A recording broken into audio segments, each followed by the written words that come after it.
Ka te tiwi koia te kaiarahi, a takirua i te pāti Māori ko Rāwiri Waititi tōna ingoa e. Te tuakana Rāwiri e mihi ana i tō kupu whakai, i tēnei rānei kia kōrero mai koe ki te karere. Mihi ana tēnā koe e hoa? Kia ora, Scotty. O tira, kia ora tātou. E hoa, ko te wiki aro take minita i tēnei wiki nei i te whare pāremata. Tēnā ko e hea kōmiti whiriwhiri ko ata noho nā koe, hea ngā take nui ko tau i mua i a koe. E te ko taino taku komiti ko te expenditure me te finance, ka nui tēnā mo taku roro. E ta, kai rere ke pahu ana i ngā kōrero, engari kai te pai. Rua te kai pai heneti o tātou kai a te iwi Māori, o te total population o Aotearoa, kai te pirangi te mōheo kai hea te rua te kau pai heneti o ngā moni, o tāua moni, e tohaina ki tēnā, hei oranga mō tātou. Nō reira, i tēnei ata, ko te Treasury, ka tare te pātai atu ki te Treasury, hanga kōrero, hanga i tō, mo te iwi Māori roti i te rātu āhuatanga, i te ahi nei, ko te Reserve Bank. Nō reira, e tam, ka mautewehi ngā kōrero, ka mautewehi ngā pātai, me ngā whakautu o e rātari, e pupuri tonu nei, i ngā moni nui o te whenua nei, me te mea hoki, me peheara, te ana raka nei ngā kua kia tare anō ki tātou te whātoro atu ki ngā rawa kai a rātou. Kare kore hoi, nai nei whakaro ana koe, ka mahu e te haere ki ngā karahe pāngarau i a koe i te kura nera, kia pai ai tō whiriwhiri ngā nama o tēnei kōmiti whiri. Hoi anei tētahi nama e pai ana ki a koe, kare kore ka harikoa tō ngā kau i tēnei nama. E ai ki ngā tauranga tōranga pua Roy Morgan, kei te iwa ōrau e hoa, te pāti Māori i tēnei wā, whā ōrau, te pikinga ake, i te kotahi marama noa nei, tuia ki tēnā, kua tino piki te tokomaha kei te rārangi pōti Māori. Hea o whakamārama i pērā mai ai e rā te tauranga e hoa? Kua koe na hoki te pai a te Māori, ka tarea tātou te mahi whika. Ka tarea tātou te mahi whika, ko te hunga, ko mea hea ki runga i te rārangi Māori, ko nui ake. Ko te hunga, ko tuku atu i warātou submissions mo te Treaty Principles Bill, ko nui ake. He pērā anō i te iwa pai heneti.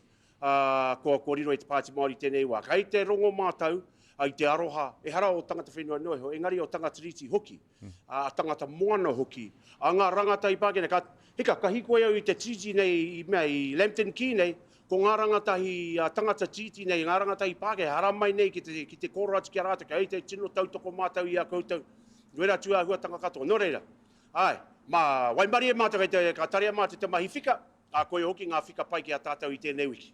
Ko roau e ki ana e taku tuakana, ka aore tēnei kāwanatanga e pānui ana i te rūma, ko roau e kororo pērā, nā hoi anora, ko e rā te tauranga e ki ana, kei te whanake te tautoko ki te Māori, te whanake ki te tautoko, whanake aki o te tautoko ki ngā kaupapa Māori pēnei te toitū te tiriti nei. Tēnā. Kei te whakatū kaupapa koutou ki o Rotorua, tērā wiki toku mōhio e hāngai ana ki te pire mo ngā mātā pono o te tiriti o Waitangi, korero mai mo tēnā kaupapa.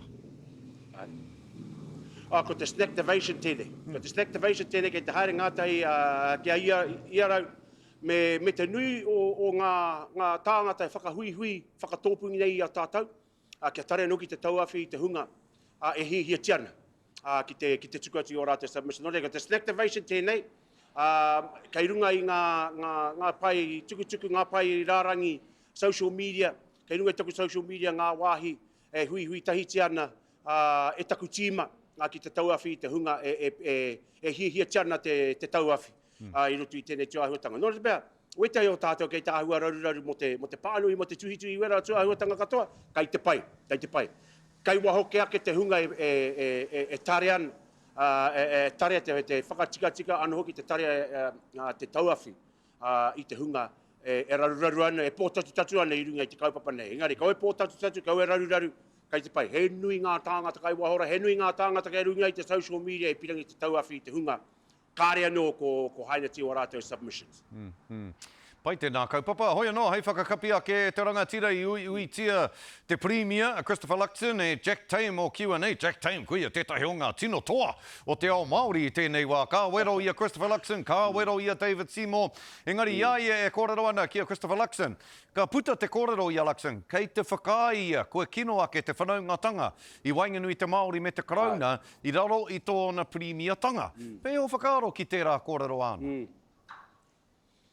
Wa i runga tawa hau i wana kōrero e meana i pērā i te rā atu kā wanatanga. He kao, kāre pērā, kāre ki te i te kotahi rau mano tāngā te taigirunga i ngā titi pūko hutairi o Pōneke. Kāre ki te i te rā atu ahuatanga i mea noho ki tā i aro rātau ki te toko iti o Pākehā. Kāre whakaitia ki te co-governance, kāre whakaitia ki te Three Waters, wera atu ahuatanga. Iti no rātau. Engari, kua rongo rātau i haruru ngā tiriti o Pōneke, puta no i te motu, mai te hiko o te ika taino ki te upoko, tai ake rā ki te Waipaunamu, i takahia, i ru te whenua, i ngunguru nei te whenua i te iwi Māori, i a tangata tiriti, i a tangata moana, e kore whakai ana, ki ngā mahi whakaparahako a tēnei kāwanatanga ki a ngai tātou me te whakaparahako i te tiriti o Waitangi. No reira, kare riti i te rūma. Kua raruraru ia, ko kite i te pikitanga a te āpēti hana, me pēra pēta ko kora a te āpēti hana, iwa te kaupai hene, iwa pai hene te a te pāti Māori. Ana, kāre riti i te rūma, ko taino te waho ki aia, hei te taupōti a haere ake ni. Mihi ana kia koe te tuakana, mihi ana i tō putanga mai hea ke rānei ki ngā huarahi o te whanganui a tara ki te kōrero ki te karare. Mihi ana Rāwiri Waituti o te whānau a apa nui e mihi ana tēnā koe hoa. Kei te hoki au ki te wero atu ki a Adriano. Kia ora tātou. Kia ora e